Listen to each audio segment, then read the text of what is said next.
Hey, this is Pastor Dave, and this is your Monday Mojo. Captured a little of nature for you there. Hope you're having a good week.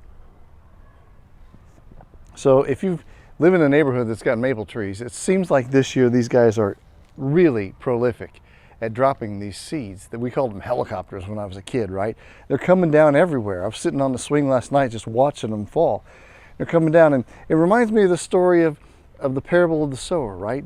The sower was just like prolific and throwing out his seeds. And Jesus said some of the seeds he threw out landed on the path. It was too hard to foster growth. And it's kind of like on my patio here or on my bar. You see, I've got all these little helicopters here. And Jesus said the birds came along and ate those, but what's going to happen here is the homeowners are going to come along and sweep them up, right?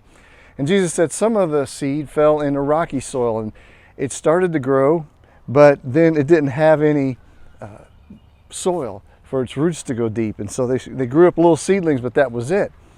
And Jesus said that some of the seed fell into the area that had lots of weeds. And the weeds grew up and choked out the life. He said the worries of this life will do that, choked out the life of the plants. And some fell on really good soil and they went to town and they grew like crazy. And I got to thinking about that and I thought, well, it's funny, these guys are everywhere. I mean, these little guys are, they're everywhere, right? But you don't always see a whole lot of seedlings around. And then it hit me, the one place I do see the seedlings growing like crazy is in, of all places, the gutter. You know what I'm talking about. If you've had to clean out the gutter, you get up there and there's all these little helicopters that have come down and they've gotten into the moisture and the dirt that's in there and they start to grow these seedlings. Well, of course, there's not a whole lot of soil there. So it's kind of like the rocky soil Jesus talked about. And the symbolism of that was amazing to me, because sometimes the place where the story of the good news of God's love is most richly received is those whose lives are messed up, man. And they're, maybe we would say they're living in the gutter, but they're really ready to hear the message.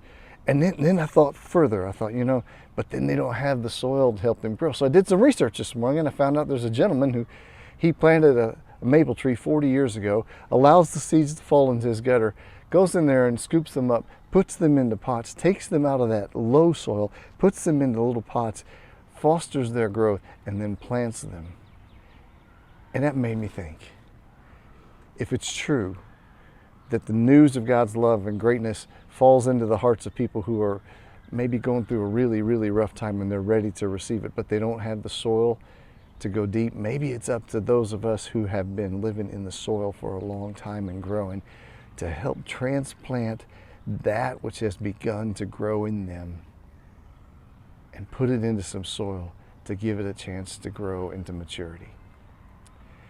Anyway, that's what I was thinking here as I was sitting here on the swing watching the helicopters come down, which are coming down everywhere. Think about it. Have a great week.